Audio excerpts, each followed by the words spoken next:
Welcome back, all you pretty little liars. No, we're going to be talking about lies here, wrapping up our series on true lies, as we've been calling it, and really diving into the different types of lies in this one. Some that seem quite benign, but let's be careful with the way we frame lack of truth or mistruth or misinterpretation. We're going to get into all that in this episode.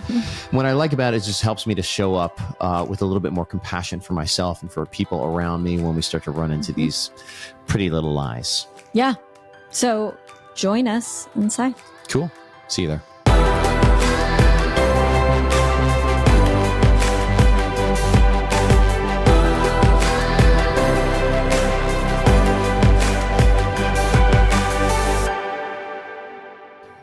Hey, folks, welcome back to the Catholic Coaching Podcast. My name is Matt. And I'm Erin. And we're going to be your Catholic coaches for the next 45 minutes. We're continuing on with our series about true lies. We're going to be talking about different types of lies that are in this. Because really, when you think about it, when you think about all the different ways that you can lie, not every single lie is at the same level of maliciousness here.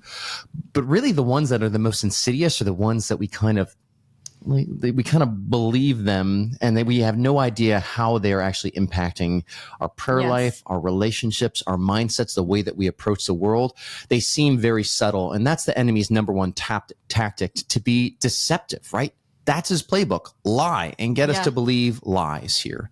So we're going to be diving into this playbook of the enemy here a little bit, naming some of these lies. And what I like about the way that we've categorized these into, 3 different levels of least malicious, mid-level maliciousness, and just flat out malicious, right? Yes. It just, when I look at things this way, it helps me to respond when I encounter a lie, perhaps in somebody else, or even in myself, in my own journaling and my own examination. Yeah, and also the lies that are least malicious and like midway, we are going to be giving you some self-coaching questions if you find yourself in this habit. And like we said, some of them are going to be like, wait, is that even a lie? So we're going to actually define lie again, just like we did in the first episode in our series. Yep. So, Yeah, I think about one of my favorite Saturday Night Live skits was with Will Ferrell. And it makes me just comes to mind where he's sitting at the dinner table and he asks his wife, "Hey, did the dry cleaning come home today?" And she goes, "No, it's going to be tomorrow. They were delayed." And he goes, "But you said it was going to be home today." She goes, "Yeah, it's going to be tomorrow." And he just kind of looks down at his plate and starts eating his food. And he goes, "I wish you weren't a liar." It's like, that's a little bit too much of a reaction there. So, but anyways, side story. We're saying don't call people liars if they just got it wrong. I know. You know what I mean? Yeah, I love it. Good. Okay. Want to start with our definition and we'll get right into it? Yeah. Okay. Let's do it. Take it away, babe. Okay. A lie is anything that is partially or completely contradicts truth. Okay. That's a lie. Yeah. The reality of what is. Partially or completely.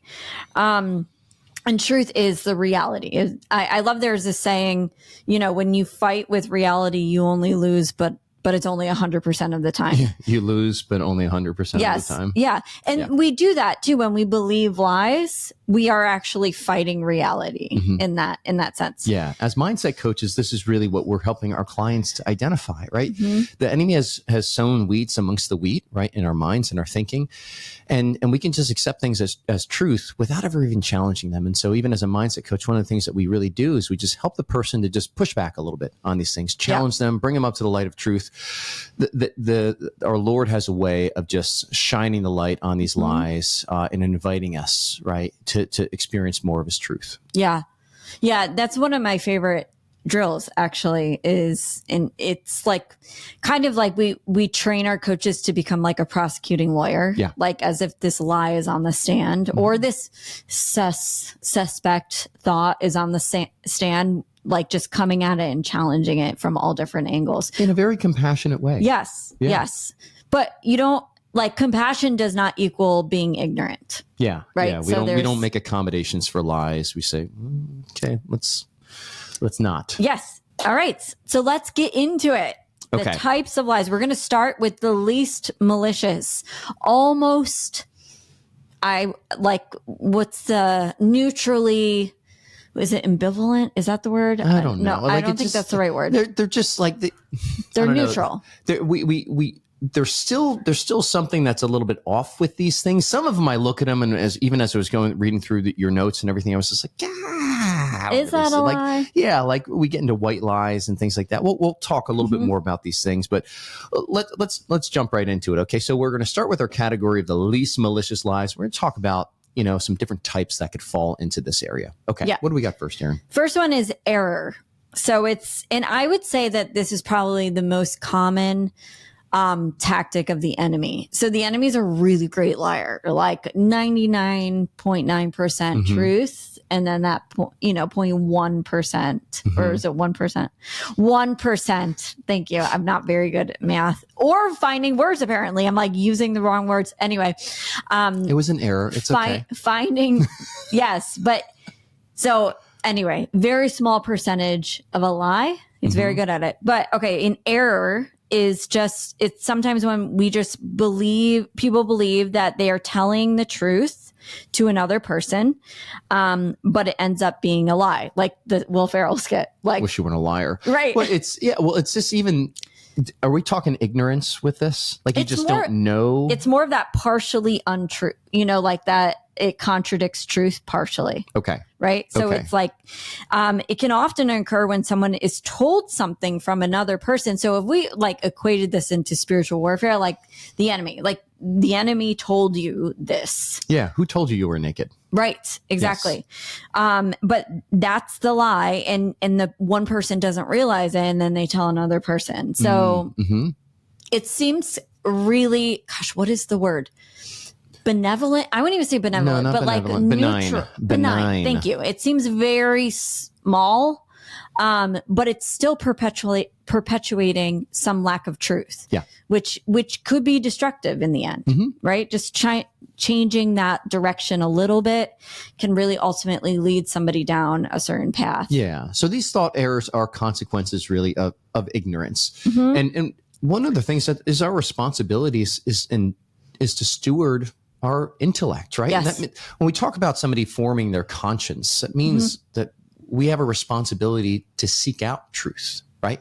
And to know what things are, and to know the answer to these things. At the end of our lives, ignorance, right? It might give us a little bit of like, I remember Father Chad Ripperger talking about mercy, right? Yeah. He said mercy is for two people: the contrite, right? The people that are really sorry for their sins, but also for the ignorant. They just didn't know any better. Yeah. But just because you're ignorant doesn't mean that you don't experience the fruits of it. Yes. And I think of even in the scripture, the byproducts, the scripture, when Christ talks about the different stewards, and he talks about the steward that's beating the servants and getting drunk, and he knows better, right? He's going to be dealt with severely. But the one that is doing it but doesn't know any better, he's ignorant, like he gets a lesser beating. Like, still gets a beating, but gets a lesser beating with it. So ignorance doesn't just give us a free pass. Yeah. And I think just taking this to your own like self-coaching mind, Yeah. What does that look like? Grabbing something that is not creating good fruits in your life, that is maybe a little bit off, has some like suspect fruits in it, might be a thought error, might be like something that you want to grab and look at. And you can ask a couple of these questions. It could be, who told me this? Yeah. Who told you were naked? Right. Throw that question right back at him. Who told me this? Right. It could be, you could ask it, am I certain that this is true? Am I like 100% certain that this is true? If I am going out and telling other people this, like, what is my certainty level? What are the facts? Let's go back to the facts here. What could I prove in court? Right. This is also, I think, a really good lesson in like talking less. Yeah. There's a virtue in that. Yes. Just that silence, like taking things in, and like before I go out and say anything and like, I don't know, spread some more error, I could just pause and go, who told me this? What are the facts? Am I certain that this is true? Is maybe a portion of this true? Do I know everything? Yeah. Am I missing some information here, potentially? Some important information here? Yeah. And especially like a common way that I see this is like, okay, we watch a YouTube video from some sort of influencer, and we just, next thing you know, we just start parroting whatever they say, or we watch the news and we just start parroting the same story that they say without ever really challenging it. This is something like, it's not only helping you identify lies and just kind of categorize them. Who cares about that? This episode is about, this whole series is about helping you become a critical thinker. Yes. So you don't get duped. Yes. Yes, by anybody. Yeah. Really, like, and it's not from a place of like necessarily self-protection and fear-based, but it's like, no, it's exactly what you were saying before. It's stewarding our intellect. Yes. I mean, the ability, I think we haven't even tapped in what was like 10% of our brain. Like, we haven't even tapped into that. That is neurologically now debunked, the 10% thing. But how much of our brain do we use? I don't know what it is. I think we use like all of it, but I don't know where the 10% even came from. But I remember reading up that, that's not the case. Okay. See? Right? Fact. It's an error that I am saying. Yes. So Matt just, countered that. But either way, there's still a responsibility of stewarding our brain and our mind. So yeah. Right. And take helping this for what it is. Helping other people. Like when they think the 10% brain fallacy and being able to like, actually, that's not really the case. Like there's still people out there that are just like, the Shroud of Turin was just like totally debunked in the 80s. And it's just like, well, actually a lot has happened since then. Actually, people have debunked the debunction. Yeah. The debunkers. Yes. What's our next one we got here? Misinterpretation. Mm-hmm. This is a fun one. This is actually a fun one. And I would even, I used to do this too, just in prayer. Like I would receive something from the Lord and I would just assume what the interpretation is. And I wouldn't ask him, what is the interpretation of what this is? So like we said, you can use these questions for anything, but, misinterpretation is when somebody does just that, misinterprets something that occurred and shares the information with others. So that is where the power comes in, even in mindset coaching, is the interpretation of something. It's not the circumstance. It's not the other people. It's not anything else that's happening. It's like, how are you interpreting it? And I think this is just like very foundational in mindset coaching, but very important to know. So some questions that you can ask, especially if you believe that misinterpretation is true. Some questions you can ask is, could I be missing something here? Could I be missing something important, some relevant information? Do I have all of the necessary information? Lord, how would you interpret this? That's something else that you could do. You could take it to prayer. Yeah. What are the facts? Once again, a lot of these questions are going to be very similar. And these are some of our questions that we teach our coaches to ask in one of our drills called interrogating a thought. Yeah. So these questions are all going to, you're going to see a pattern here. And it's all about jumpstarting some sort of curiosity. Where it's just like, I don't know if this is it's really bringing the facts in. It's the reality, bringing reality and truth. Right. You're engaging your mind. You're engaging your intellect. You're using it in its proper way. The intellect is there to seek truth, not to believe lies blindly, but to seek truth, right? And so by asking some of those questions, even if they're questions that kind of push back a little bit and create a little bit of discomfort, it's very helpful. Some of the most helpful times in my life has been when I throw something out there, a misinterpretation or an error, and somebody is just like, hey, like, what's your backing for that? Yeah. He's like, I'm just throwing it out there like, hey, headline, this is in, like, this is true. And just buy my story because I am who I am. And then people are like, well, wait a second. And so the little bit of a pushback is uncomfortable when I experience, but it also invites me to grow a little bit more. And if I've done my research, it also invites me to kind of say, oh yeah, this is the reason why I believe this. And this is why I think it's true. And I think that you ought to think it's true also. Yeah. You guys saw it in real life, real time, when I was just like 10%. And Matt's like, thank you, Jesus. Thanks, Holy Spirit. Okay, let's talk white lies here. Okay, white lies. Dress make me look fat. Okay, white lie. A white lie is when somebody tells another person a lie that is harmless. I'm putting air quotes with that if you're not watching the video. This is typically done to protect someone else's feelings. And an example is, right, telling your mom that the dinner she cooked tasted great when it really doesn't. Right? Yeah. So I think this is actually coming from an error, like an actual,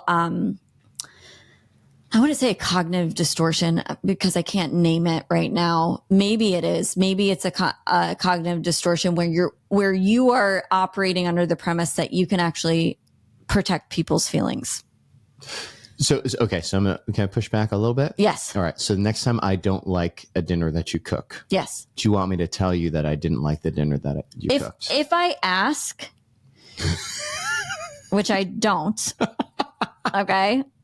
If I ask, you could, like, you don't have to like offer it. You don't have to be like, I hate this. It's like, man, this is bland. Right. Well, there's something. Or you could just get up and get salt. There's something here that's like kind. So like where I think the white lies get people into trouble is we expand it to encompass some of these other areas that start to get into like I stuff think, that's a little bit more malicious. I think that's true. I think it kind of is a desensitizing the lying and being like, this is for a good thing. It's like when people are like, they're like, oh, a white witch is not a witch. I'm like, nope.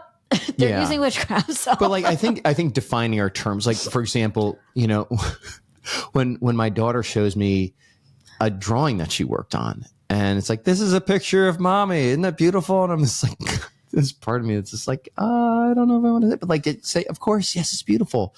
Like, yeah, arguably, would you say that could be like a white lie to protect her feelings, or? Part of it is like, okay, so this is what I'm saying. So there's a couple reasons why a white lie is like questionable. Okay. And it goes to the self-coaching questions that I'm saying. Can I protect my daughter's feelings? Is that even a possibility? Can I actually go into her brain and say, you need to interpret it this way? Is that even my responsibility? No, I can be compassionate though with my delivery. Like, I mean, that's my responsibility. Right. But when we try to protect other people's feelings, that same action of protecting and being like, this is why I'm lying, that same action of protecting is also another way of low-key manipulation. Okay. Cognitive distortions. I can see this. Okay. So the foundational premise is like, I have some sort of control over somebody else's emotions, which is not true. Yes. Okay. So, but it's like, how can we stay in the zone of influence with this? Okay. So we're getting kind of nuance with it. All right. I get it. So the coaching questions are, cause everybody will say it's a white lie to protect this other person. I'm like, okay, the premise is wrong. Yeah, that you can protect their feelings. You can't or control their feelings. I have a daughter who I will be like, I love you, I love you, I love you. And she'll be like, why do you love the dog more than me? Right? Like, so I'm like, okay, well, obviously I can't change your brain. It doesn't matter how many times I say it.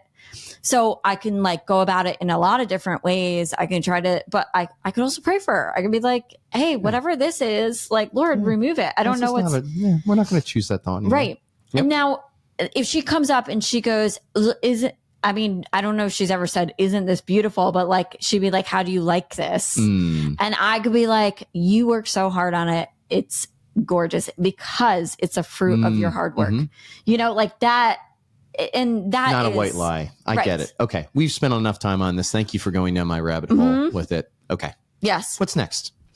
Wait, did I even say the self-coaching questions? No, do it. No. Okay. Self-coaching questions. If you find yourself in this habit of doing white lies because you think you're like protecting other people's emotions, you could ask, can I even protect this person? Is it my responsibility to protect them from their own beliefs and their emotions? And then the other question is, if they ask, right? If they ask me for like real feedback, how can I tell them the truth in charity? Yes.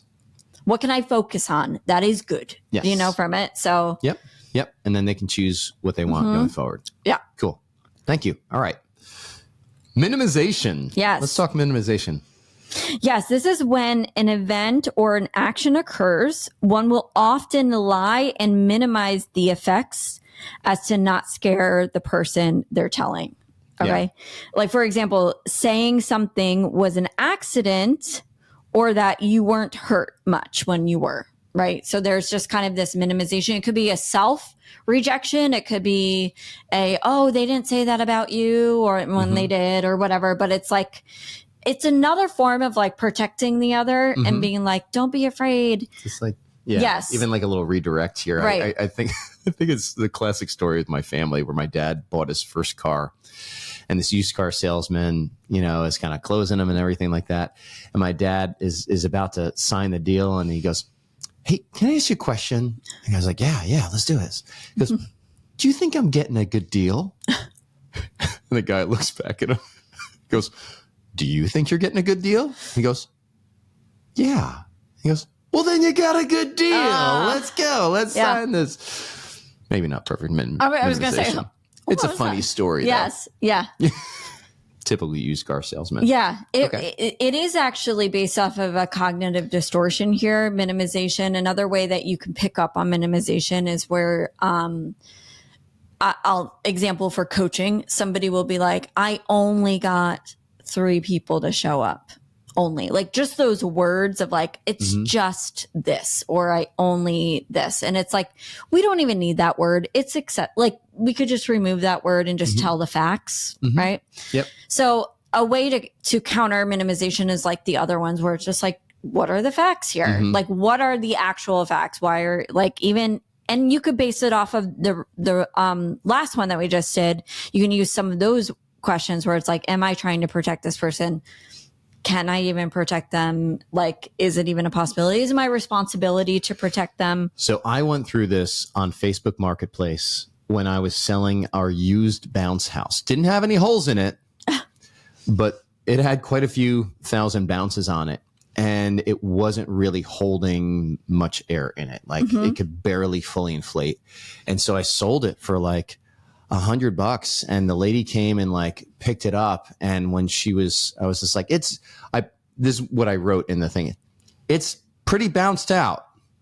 All right. But that's very different from saying like, it doesn't even fully inflate anymore.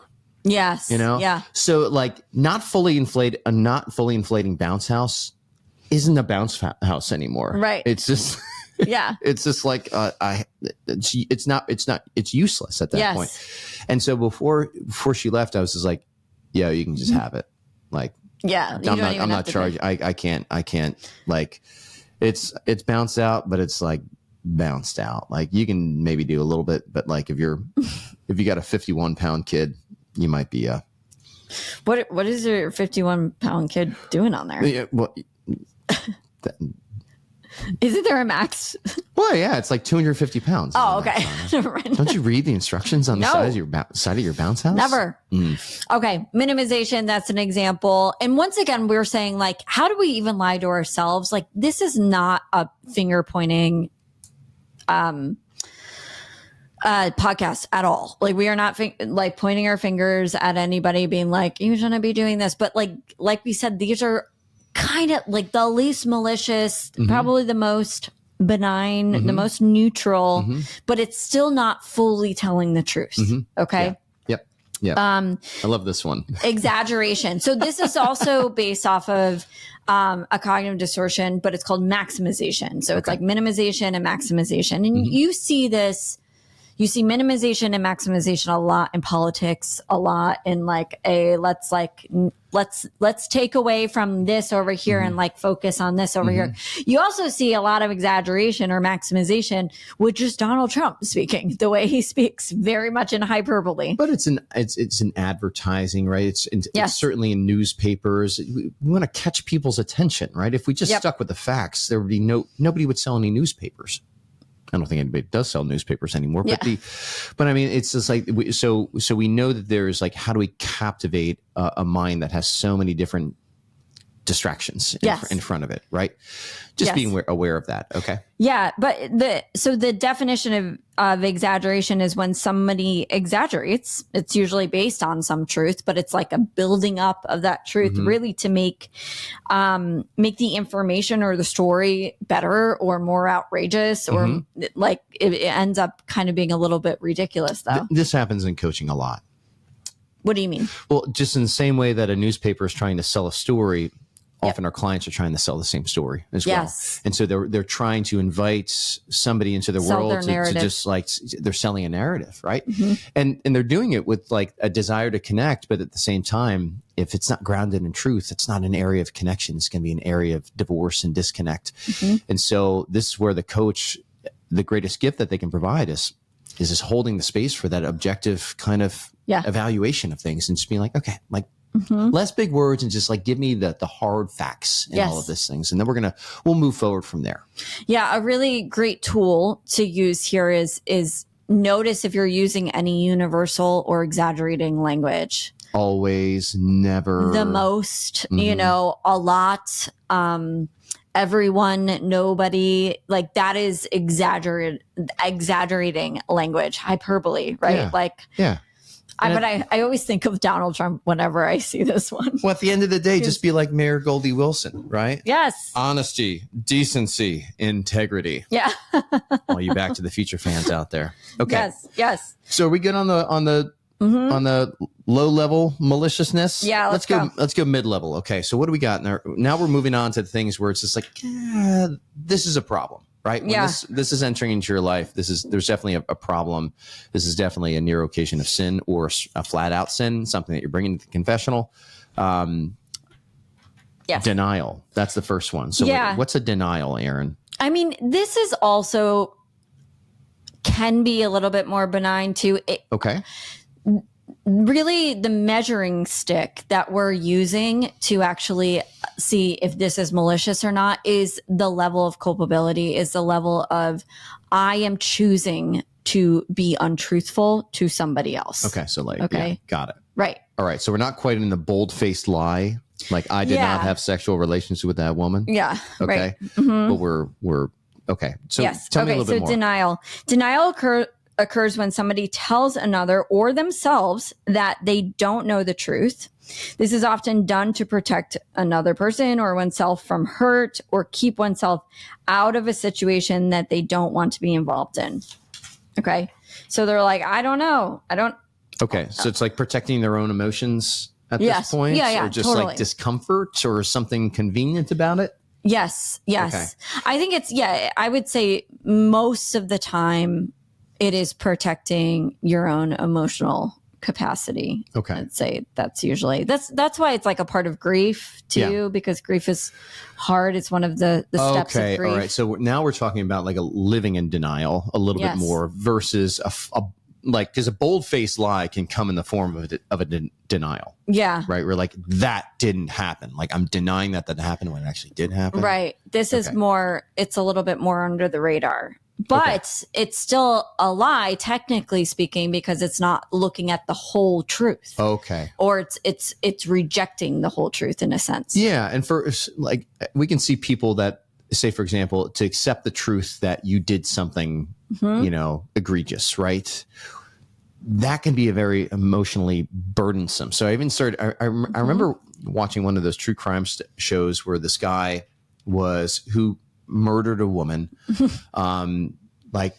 he's telling the story about how it all happened. And he's just like, and then I just had my knife and like, she kind of like grabbed my hand and like went like, and it was just almost like it was, so there's minimization that was going on there. There was denial of any sort of culpability. I mean, the evidence was like, well, did she do that 17 times? Because that's how many times it happened. Right. But there was some, like he was protecting himself from the emotional consequences of like accepting responsibility for what he did. Oh, for sure. Okay. Yeah. That's a really extreme example, but yeah, denial. And the only reason why we're calling it a lie is because it's not looking at the whole truth. It's like refusing to look at the whole truth. Yep. With that. This is why mercy is so important. Like without mercy, why would you tell the truth? Like if there's no way to kind of be brought back into the fold, then like the incentive is to keep lying at that point. Right. Mercy is such an antidote to, getting into to these lies here. Yeah. Yeah. Right. And I think I'm like thinking back, like not back, like I was there or anything, but it was like, when Jesus was with the apostles, like he wasn't like the truth police. He was truth himself. Right. But I'm sure he like took his time. Like if we were to say like, Lord, give me all of the truth, he probably wouldn't out of mercy because our brains would explode and like we wouldn't be ready for it. And so even if you are finding yourself in any of these categories, to have that mercy on yourself, ask for the Lord to give you that mercy too. And like, Lord, reveal to me the truth that I can actually handle, and like give me the grace to handle that. Well, this is Peter, right? Yeah. Denies the Lord 3 times, right? Not something that was premeditated. He wasn't going in there. He wasn't like trying to do it from a malicious standpoint. Right. He was afraid. He was trying to protect himself. Yep. Yeah. So I think after this one, just like kind of like leaning into the Lord, just like Peter did, because both him and Judas denied our Lord, and they had very different actions afterwards. Yes. Yep. So some self-coaching questions that you can ask yourself if you're in this space is, am I avoiding the whole truth here? If so, why? What am I afraid of? Really beautiful questions to take it deeper. Ask the Lord, am I avoiding the whole truth here? Why? What am I afraid of? And bringing that fear to the Lord. And then another question is, am I avoiding telling this person the whole truth? If so, why? What am I afraid that they will think, feel, and do? Yeah. So yeah, really just being honest about it.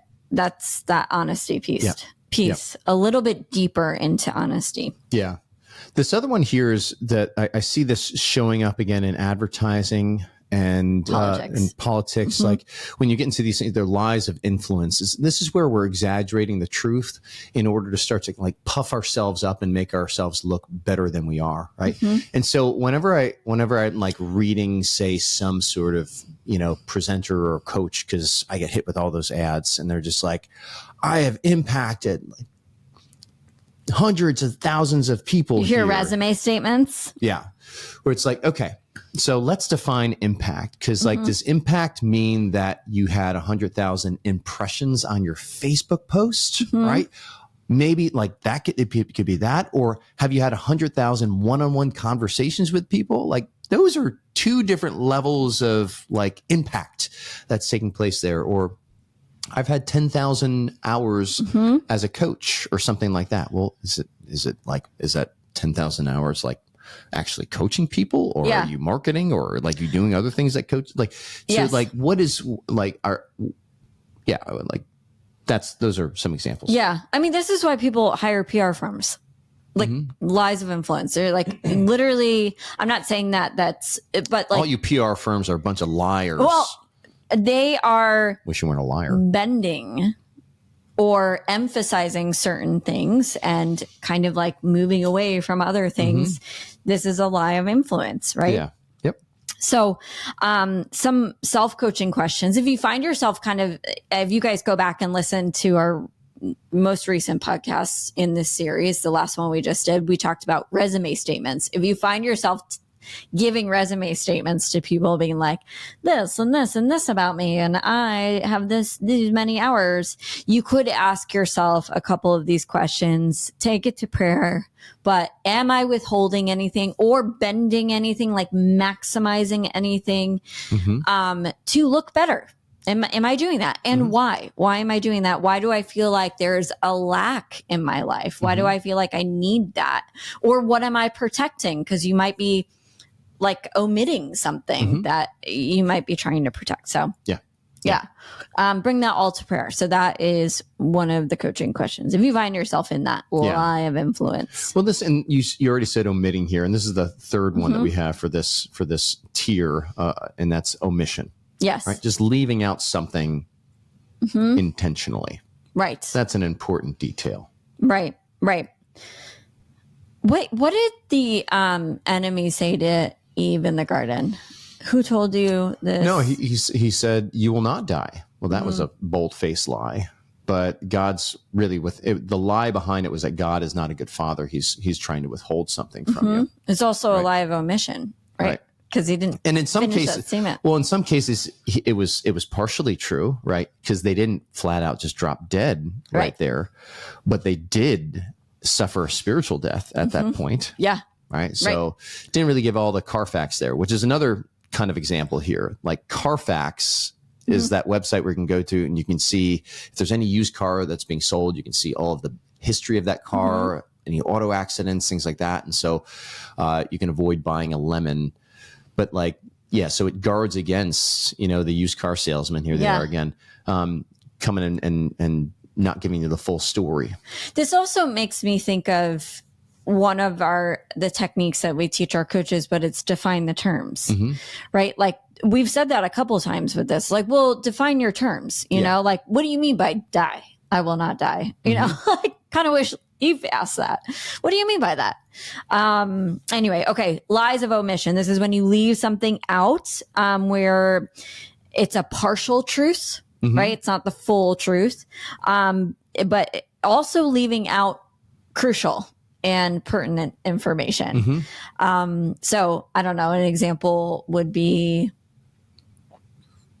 Yeah. I mean, lemon laws. Yes. Lemon laws. Like we have lemon laws to be able to make it so that you can't buy a car that's been, somebody put sugar in the gas tank. This also makes me think of, and this is where my where I start to nerd out, but this also makes me think of how some real estate agents have to tell you if the house is haunted. Haunted, not even haunted, because that's subjective. People are like haunted. Or if somebody died in the house. But they had to tell you if somebody died in the house, or if there was some type of crime done in the house ahead of time. Not every state has to do that, but that's what it makes me think of. Okay. Too. Before we go into your house haunting rabbit trail. We'll have to do another series on that. Okay, let's dive into our third. No, not yet. All right, sorry. So what do we ask for omission question? Like if you find yourself omitting things, if you have this habit, you got to ask yourself, what is the whole truth? The whole story? What am I leaving out here? So help you God. Am I intentionally leaving something out? If so, why? What am I protecting? What am I trying to get for myself? So just some of those questions to ask. Okay. Very cool. Now we can go into the most malicious lies. And we are not going to give you self-coaching questions on this because just don't do these. Stop it. That's Stop it. Get some help. Yeah. Tim, can you put that? The Michael Jordan. Stop Jordan. It. Get some help. Right. Just don't do these.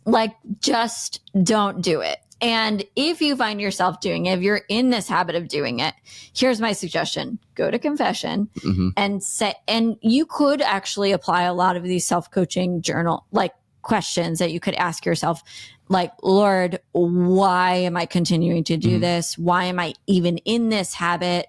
What am I trying to protect? Because I would just say most people are not terrible people, right? So if you have acquired this habit, there's probably some type of self-protection that you have going on, or there's probably some fear or something that you're trying to get.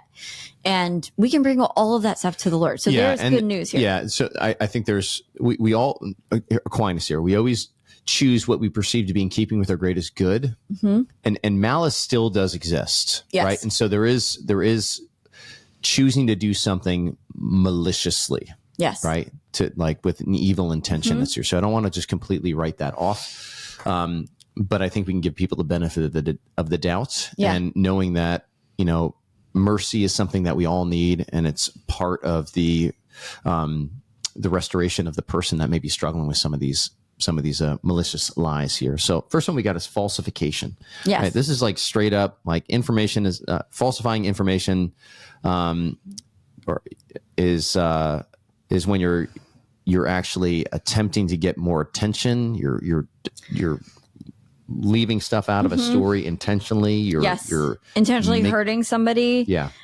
Just spreading false rumors about a person to purposely hurt their feelings or their reputation. Yeah. We see this smear campaigns. Like we see this in politics all of the time, especially when it's a voting year. But you just see it all the time. You see this falsification, like fake news, straight up made up, you know?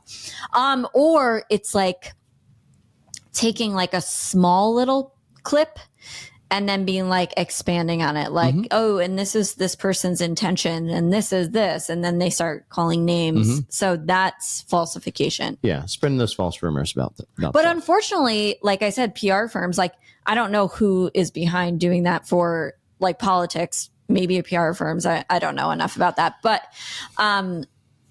there are people who are hired to do this, which is like, oh, like it hurts my heart because I'm like, how did you even get into this? Like, and can you imagine if your gifts like of influence were used to actually serve the Lord? Like, I don't know. That's just, it's painful. Yeah.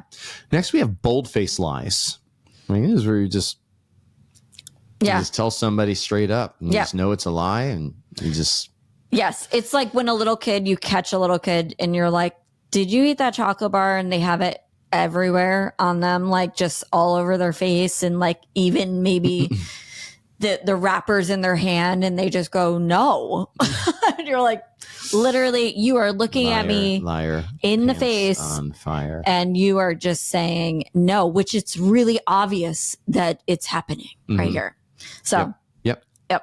Fabrications, lies that are literally made up, fabricated out of thin air, right? That's another fun one. That's almost like leading into some sort of pathological area. And that's kind of like the last thing, just pathological lying where, I don't know, for some reason, like, I don't understand this. Yes. Like, help me understand pathological lying. I don't either. I mean, okay, so pathological lying happens when people constantly tell lies for no apparent reason. Like maybe it's become a habit for them. Maybe they started out kind of like little white lies and then like fabrications, it's continued. They get like a dopamine hit or something from it. Yeah. It could be that. It could be like pulling the wool over somebody's eyes and maybe they like that. I have no idea. But those who are known to be pathological liars can often not be trusted. However, obviously, this type of lying often stems from having a mental disorder, such as like antisocial personality disorder. Yeah. So, I mean, you see like psychopaths, like people who are like serial killers, like they're pathological liars. Yeah. Just like passing the lie detector tests. And I don't understand. I personally feel like there's some level of spiritual, like diabolic influence going on there, because like I do not get it. And lying is, the language of the enemy. So like that would make sense. That would be logical to have that. Sure. Behind every sin, there's some diabolic influence. It doesn't mean that the devil made you do it. Right. But there's always, and I want to say that too, because, but he's the origin of lies, the father of lies. Yeah, but the lie doesn't have any power if you don't agree with it. If you go, no, that's actually a lie, that is not fully true, I don't agree with it. If you buy it a little bit, then you kind of fall into any of these categories. You can start to fall into these categories. Yeah, it's a psychological compatibility with the enemy and the way that he thinks. And guys, ultimately, just wrapping this whole thing up, the reason why lying is so detrimental, especially this last category of lying, or even like some of the other ones, but it's very detrimental because in our lives we get to align with either the father of truth, with truth himself, or the father of lies. And it's all about how we are stewarding our minds. Yeah, really, like, what am I agreeing with here, there, and everywhere? Like, and you can start to find, am I believing a lie because the fruits, something's off with the fruits? Like, that's one way that you can actually diagnose if you're starting to believe a lie. And you could work with one of our coaches, because they are trained to start to find even those really little lies that are like something's off here, they can lean into that a little bit more. The lies are about ourselves, about God, about our circumstances, Our about spouses. others. Yep. Yeah. You see a lot of this is just the editorializing, the exaggerations, the stories that we're telling, the frames that we're viewing, the people in our lives. It impacts the way that we show up in relationship with them. Yeah. Without it, it just happens. It's how we're wired, how God designed us. So yeah, just we found great benefits working with coaches ourselves. Yes. And just helping somebody, steward our own minds better. And so that's what we do. Well, and also asking ourselves these questions and like not beating ourselves up because we're believing some falsehood. Like, who knows? Like, you could have been believing this for a very long time and didn't even know that it was partially true or partially a lie. But this is an important thing. And this is what this is, I think, a distinction between what we do at Metanoia Catholic versus just a secular cognitive behavioral approach is when we identify that we've believed a lie, we repent of that. Yes. And it's not to be like, just beat myself up, but it's just like, no, I've assented to something that's a lie. And I get to choose right now and so, what I want to do. I'm going to engage this spiritual battle here of like with some spiritual guns in this. Yes. And I'm going to repent. I'm going to bring it to the sacrament of confession. And there's something that's very healing in that actually starts to open you to receive the truth and be a little bit more averse to that lie or find it not quite as appetizing as it once was. Yeah. So yeah. Cool. All right. Good job. Yay. Remember, honesty, decency, integrity, the Mayor Goldie Wilson way. Okay. Like and subscribe to the Catholic Coaching Podcast here. We will see you guys next week. All right, guys. See you later. Blessings. Hey, thanks for sticking with us in the Catholic Coaching Podcast. If you like what you heard, please like and subscribe, and we'll see you again.